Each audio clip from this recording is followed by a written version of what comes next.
Those of you that have been here before know that Chelsea has been great to come and keep us updated on what's going on.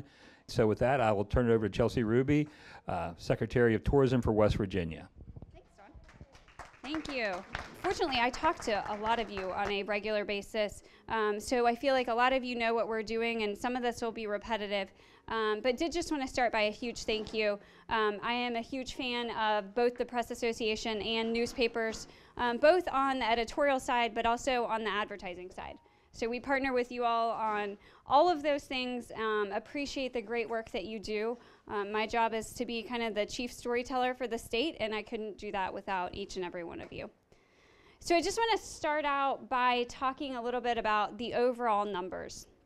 I think that we often forget what a big part of the state's economy tourism is. So each year, travelers to the state contribute about $4.8 billion. So that's how much they're spending when they're in our state. They that generates about $791 million in state and local revenue. So $750 million there. That supports 47,000 jobs, and those jobs pay $1.2 billion in earnings. So it's big business in West Virginia. As those of you who've heard me speak before know, it's been growing.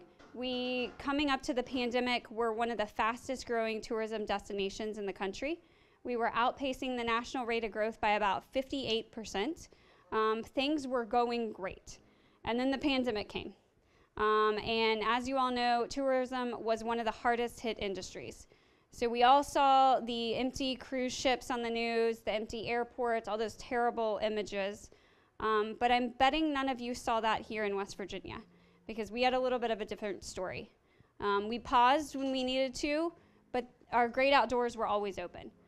So because of kind of the marketing strategy we took with marketing the outdoors and marketing uncrowded places, and because of those unbelievable assets we have, we actually were down about 40% less than the rest of the nation.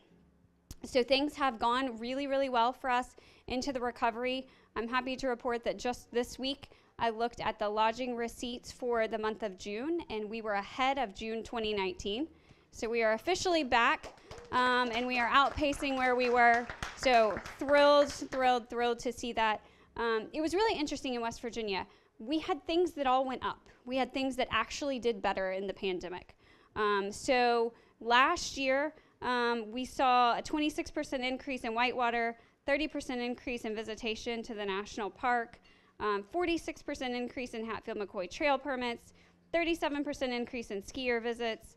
So we saw some of these things that were doing really, really well. But then we had other things that they had to be closed. They were indoor museums. They were art museums. They were galleries. They were things that were impacted much more.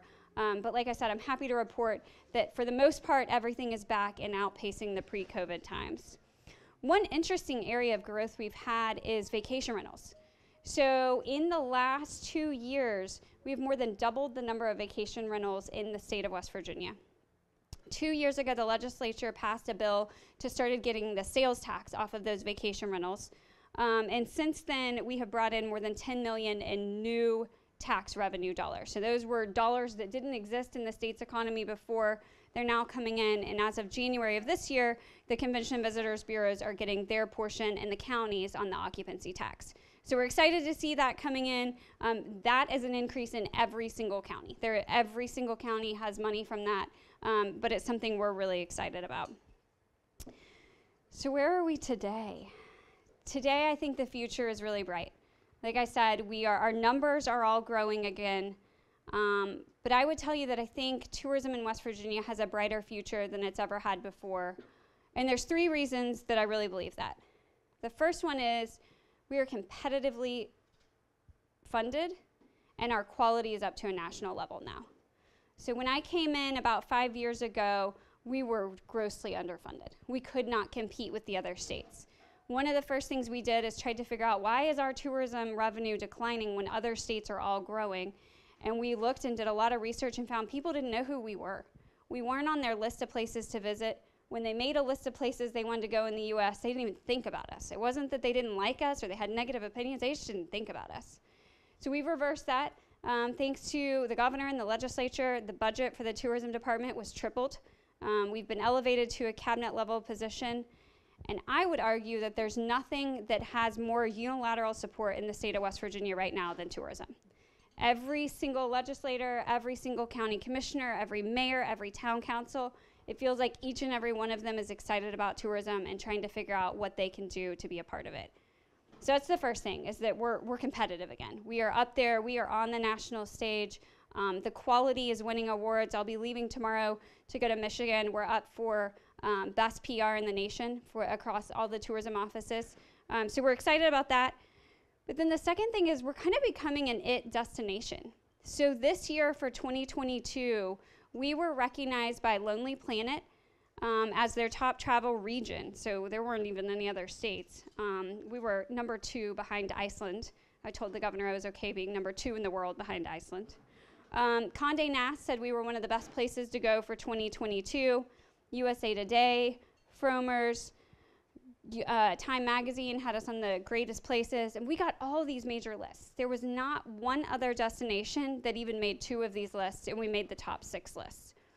So we've kind of got this national buzz and international buzz, and we're going to keep coasting on that. But we're not going to stop. We've got to make sure that we continue to get these. So I mentioned we were on about 6 of those lists. So we're a couple that we weren't on, and I'm determined to get on those for next year. So we're working. Luckily, I'm a very competitive person, so this works in our advantage on this. And the national park designation has helped us. It has helped us tremendously. Over 1 billion earned media impressions over the last 12 months just with the national park designation. And those are national and international. I get a lot of questions of how does that help my area? That has nothing to do with where I live. I'm hours away from the park. And I'll tell you that the national park designation helps all of us. It elevated the profile as a travel and tourism destination. National parks are a gold standard for so many travelers, and it just put us on a new platform with a lot of other big destinations and got a lot of people to suddenly start thinking about West Virginia. You know, I mentioned we're not on that list. It has helped get us on that list for so many people. So there's still tons of research coming out about COVID. COVID traveler preferences have really been different. People are planning different types of vacations now. The booking window is a different time. They're planning a lot shorter booking windows, so they're booking a lot closer to when they want to leave. You're not booking a year out like you used to. Your trips are often shorter, and the places you want to go are shorter. So there have been literally hundreds and hundreds of studies trying to figure out what does the American traveler look like today. And I've reviewed, I feel like, most of those. And all of them have 3 very similar components. People want to go to uncrowded places. We're not quite ready for the big cities yet. So that's one. That's the biggest one. They want to go to small towns.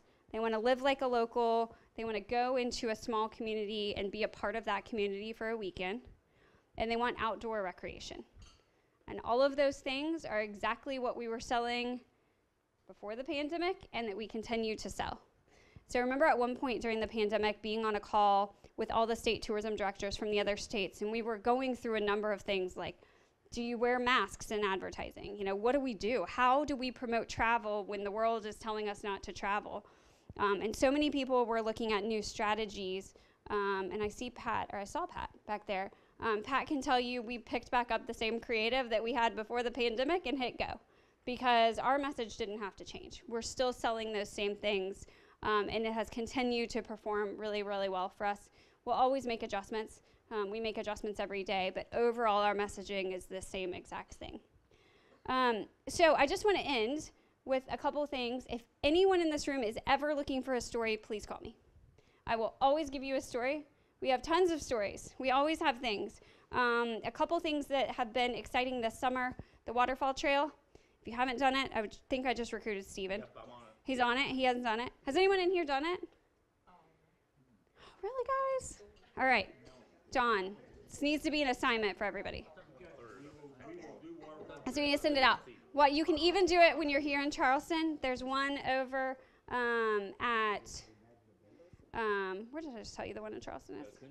Coonskin is one of them, and then I've got Cathedral and Kanawha. So we've got 2 really close right here. But we're excited. We just surpassed 10,000 check-ins on the Waterfall Trail in the last 6 weeks. So it's very, very popular. The Almost Heaven swings, we partnered with Nicholas County High School to make these larger-than-life swings. We put one in each travel region as an Instagram-friendly spot. I know several of you have done stories on them. They have been extremely popular. As fast as those kids can make them, I'm going to put them out. But there's a lot of things going on. We've got a lot of new businesses. Just in the last year or so, we opened the new Schoolhouse Hotel Memorial Day weekend in White Sulphur Springs. We've got a new hotel going in called the Tigert that is in Elkins. We've got Mountain Shore Properties doing a big project in Fayetteville. We've got the Hilltop Hotel going in Harpers Ferry. I could go on, but we've had over $250 million in new investment commitments over the last 3 years. So there's a lot of stuff going on. It is not concentrated in one area. Just those examples I named off are all different areas. So there's lots of stuff. And even if you just want like a local story about a local tourism business, I'm always happy to help with that. So again, I don't want to take up any more time. I realize it's Friday night and I'm in between you guys in the bar. But thank you so much for having me, as always. We appreciate the great work that you do, and I'm always here to help with story ideas, photos, anything. Thank you.